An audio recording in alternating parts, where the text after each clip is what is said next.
आज बच्चों हम चैप्टर 1 स्टार्ट कर रहे हैं, समुच्चय सिद्धांत एवं समुच्चय संक्रियाएं, जो कि 11th का मैथमेटिक्स का पहला चैप्टर है। समुच्चय सिद्धांत एवं समुच्चय संक्रियाएं, जिसको हम इंग्लिश में कहेंगे set theory and set operations. हम लोग सबसे पहले सेट थ्योरी के बारे में पढ़ेंगे, तत्पश्चात सेट ऑपरेशंस के बारे में अध्ययन करेंगे। तो सेट थ्योरी हम स्टार्ट कर रहे हैं। तो सेट थ्योरी स्टार्ट करने से पहले हम ये जाने कि सेट होता क्या है, क्या सेट होता है, तभी तो हम बच्चों थ्योरी जान पाएंगे। भाई जब तक हम लोग समुच्चय नहीं जान पाएंगे तब तक सिद्धांत क्या पढ़ेंगे। तो देखिए समुच्चय क्या होता है, किसे कहते हैं।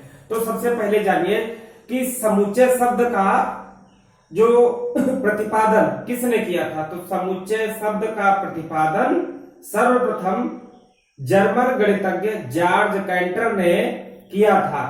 और ये जॉर्ज कैंटर जब ट्रिगोनोमेट्रिक सीरीज के प्रश्नों का अध्ययन कर रहे थे तब समुच्चय यानी कि सेट का प्रतिपादन हुआ था। तो हम लोग दैनिक जीवन में, अपने दैनिक जीवन में प्रत्येक रोज हम समुच्चय शब्द का इस्तेमाल करते हैं। कई सारे संग्रह हम दैनिक जीवन में इस्तेमाल करते हैं।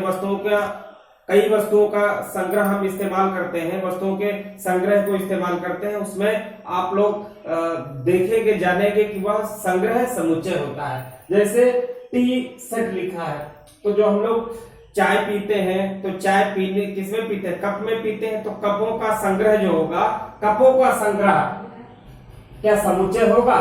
डिनर सेट, इसी तरीके से जो डिनर का संग्रह होता है वो क्या समुच्चय को प्रदर्शित करेगा। ज्यामितीय उपकरणों का सेट, तो ज्योमेट्रिकल इंस्ट्रूमेंट जो होते हैं, जैसे प्रकार है, ठीक है, पटरी है,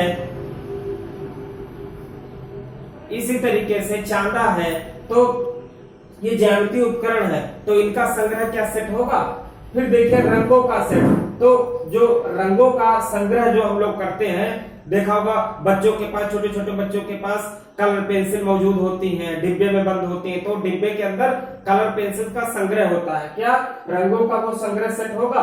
अगला देखते हैं गणित की कक्षा, तो गणित में स्टूडेंट्स होंगे, बच्चे मौजूद होंगे, छात्र छात्राएं होंगे। तो छात्र छात्राओं का संग्रह क्या सेट को निरूपित करेगा। इसी तरीके से क्रिकेट टीम में 11 खिलाड़ी होते हैं, और क्या 11 खिलाड़ियों का संग्रह समुच्चय को निरूपित करेगा। तो ये बात हो गई समुच्चय की संकल्पना, कॉन्सेप्ट ऑफ अ सेट। तो हम लोग दैनिक जीवन में उपयोग करते हैं वस्तुओं के संग्रह को, क्या वो संग्रह वस्तुओं का ऐसा संग्रह क्या समुच्चय को निरूपित करेगा। चलिए समुच्चय को जानने से पहले हम लोग जानते हैं कि डेफिनेशन क्या होती है। वस्तुओं का ऐसा संग्रह, ध्यान दीजिएगा, वस्तुओं का ऐसा संग्रह जो सुनिश्चित तथा सुस्पष्ट हो। सुनिश्चित तथा सुस्पष्ट हो, वस्तुओं का ऐसा संग्रह जो सुनिश्चित यानी डेफिनिट और सुस्पष्ट यानी डिस्टिंक्ट हो। तो ऐसा संग्रह वस्तुओं का कलेक्शन क्या कहलाता है, समुच्चय कहलाता है। अब देखते हैं कि सुनिश्चित का मतलब क्या होता है। सुनिश्चित होने का अर्थ यह है कि हम स्पष्ट रूप से बता सकें कि कोई भी वस्तु उस संग्रह में है अथवा नहीं। किसी भी संग्रह में हम स्पष्ट रूप से बता सके कि अमुक वस्तु उस संग्रह में विद्यमान है अथवा नहीं, तो यह सुनिश्चित होने का तथ्य प्रमाणित होगा। अगला देखते हैं सुस्पष्ट डिस्टिंक्ट। तो सुस्पष्ट होने का अर्थ है कोई भी वस्तुएं संग्रह में जो मौजूद होती है वो एक समान नहीं होनी चाहिए, सिमिलर नहीं होनी चाहिए बच्चों। अब उदाहरणों के माध्यम से हम जानेंगे कि ये दो प्रॉपर्टी जिस संग्रह में अवेलेबल रहेगी वह संग्रह वस्तुओं का संग्रह समुच्चय को व्यक्त करेगा। उदाहरण नंबर 1, जो कि बहुत ही बच्चों अच्छा उदाहरण है, देखते हैं। स्वतंत्र भारत के प्रधानमंत्रियों का संग्रह एक समुच्चय है। हमारा देश जब आजाद हुआ था तब से लेकर अभी तक जितने प्राइम मिनिस्टर हुए हैं हमारे देश में, सभी का संग्रह क्या समुच्चय होगा। देखते हैं जवाहरलाल नेहरू, गुलजारीलाल, लाल बहादुर शास्त्री, इंदिरा गांधी, मोरारजी आदि आदि, यहाँ तक देखिए नरेंद्र मोदी तक ये प्रधानमंत्री हुए हैं, ठीक है। तो इसमें प्रत्येक प्रधानमंत्री, इस संग्रह में आए हुए सभी प्रधानमंत्री क्या है, डेफिनिट है और डिस्टिंक्ट है।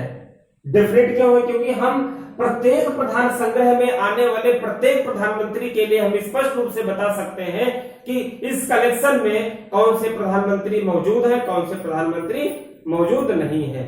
ठीक है, क्या ट्रंप इसमें मौजूद है, कोई पूछे तो ट्रंप नहीं मौजूद है, क्योंकि ट्रंप अमेरिका के राष्ट्रपति हैं। ठीक, पहली बात तो राष्ट्रपति हैं। अब ये कलेक्शन प्रधानमंत्री का है, तो इसमें देखिए जवाहरलाल नेहरू हम देख करके बता सकते हैं कि संग्रह में जवाहरलाल नेहरू मौजूद है, तो ये किसको निरूपित करेगा, सुनिश्चित होने को निरूपित करेगा। उसके बाद हम ये जवाहरलाल नेहरू देखिए इस संग्रह में एक ही बार आए हुए हैं, एक ही बार प्रयुक्त हुए हैं, तो इसी तरीके से गुलजारी लाल सुनिश्चित है, हम देख करके बता सकते हैं कि संग्रह में गुलजारी लाल है या नहीं, तो सुनिश्चित हुआ। सुस्पष्ट के लिए गुलजारी लाल एक ही बार आए हुए हैं। इसी तरीके से लाल बहादुर शास्त्री सुनिश्चित है, हम संग्रह को देख करके बता सकते हैं कि लाल बहादुर शास्त्री इस संग्रह में विद्यमान है।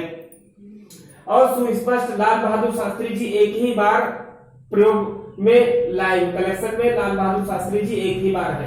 इसी